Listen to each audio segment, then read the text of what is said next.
Hear this gospel from Luke concerning the gift of God's joy. And Mary said, "My soul magnifies the Lord, and my spirit rejoices in God my Savior. For he has looked with favor on the lowliness of his servant. Surely from now on all generations will call me blessed, for the Mighty One has done great things for me, and holy is his name." The gift of joy was Mary's. We often remember her on the third Sunday of Advent, as she was gifted with giving birth to the one who would save us. Milford First is called to share the gift of that joy with the whole world, and through the gift of music. Friends, we've been talking about the gift of God's joy, in particular the gift of God's joy as expressed in music. I have with me both Tim and Aaron Carpenter, that you all know. Their ministry of music has brought great joy to this congregation.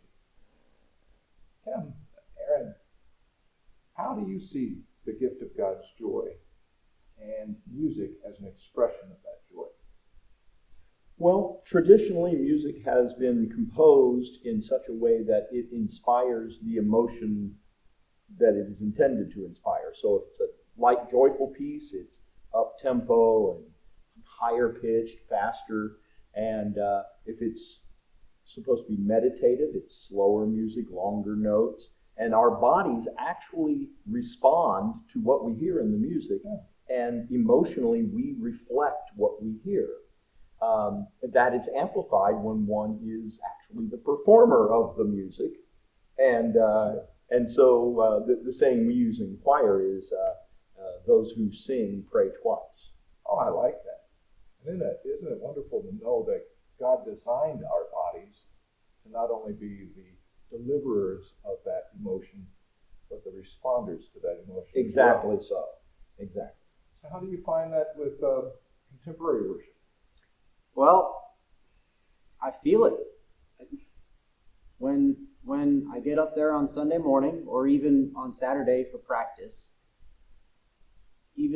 I could be having the best day, I could be having the worst day, I could be having a medium day, but once we start playing, and once I start singing, and once we start singing in harmony, that's it.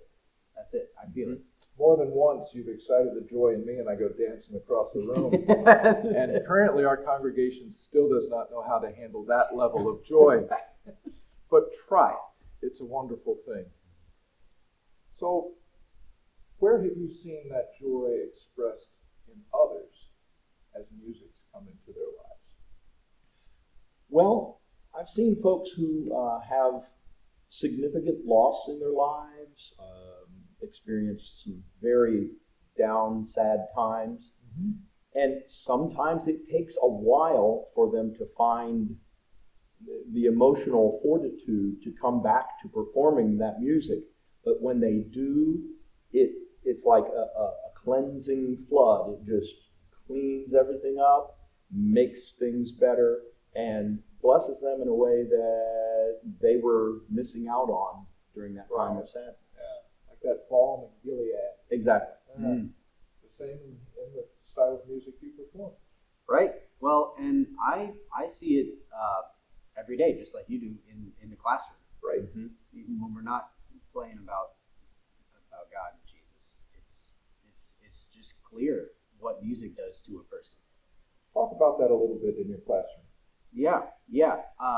So I teach beginning band. Okay. All day, every day. I travel to different schools to do so, and it's the fact that I travel to different schools is just further proof that all of these kids, no matter where they are, or what setting they're in, and who's around them, this music, as soon as they start to, get something, as soon as something clicks, as soon as we play a song that sounds good together, or even part of a song that sounds good together, you see it in their eyes and their bodies. They light up it completely. And it's so clear where that joy comes from. Sure. The gift of God's joy is something that's spread upon all of us. Friends, I want you to think about where you take your joy out into the world, and how you take that joy out into the world. If you'd like to know more about how to do it musically here at church, well, just watch this next slide.